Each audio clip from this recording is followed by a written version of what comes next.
حضرت امیر المؤمنین ایدہ اللہ تعالی فرماتے ہیں،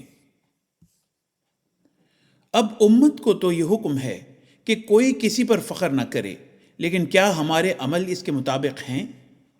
کسی کو اپنی قوم کا فخر ہے، خاندان کا فخر ہے، تو کسی کو دولت کا فخر ہے، کسی کو دوستوں کا فخر ہے، کسی کو اولاد کا فخر ہے، اور جس طرف بھی نظر ڈالیں آپ، کوئی نہ کوئی فخر کا راستہ یا کوئی نہ کوئی فخر کی سوچ ہر ایک میں نظر آ جاتی ہے۔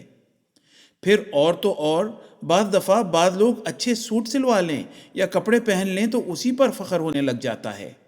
اس تعلیم پر نظر نہیں۔ اگر ہر ایک کی اس تعلیم پر نظر ہو جو ہمیں حضرت صلی اللہ علیہ وآلہ وسلم نے دی، تو فخر کی بجائے ہم میں سے ہر ایک میں ہر وقت آجزی نظر آنی چاہیے۔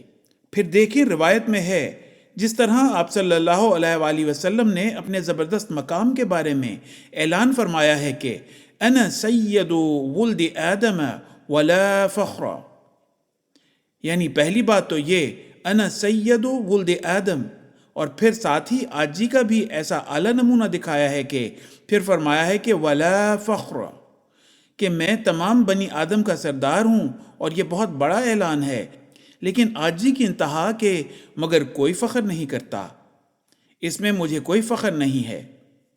حوالہ مسند احمد بن حنبل۔ پھر اپنی عاجزی کے اظہار اور اپنے خاندان کو صحیح راستے پر ڈالنے کے لیے اور ان کو عباد الرحمن بنانے کے لیے آپ صلی اللہ علیہ وآلہ وسلم نے کیسی خوبصورت نصیحت فرمائی۔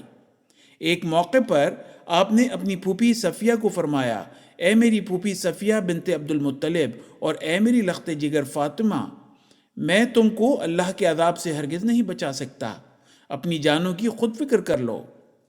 حوالہ بخاری۔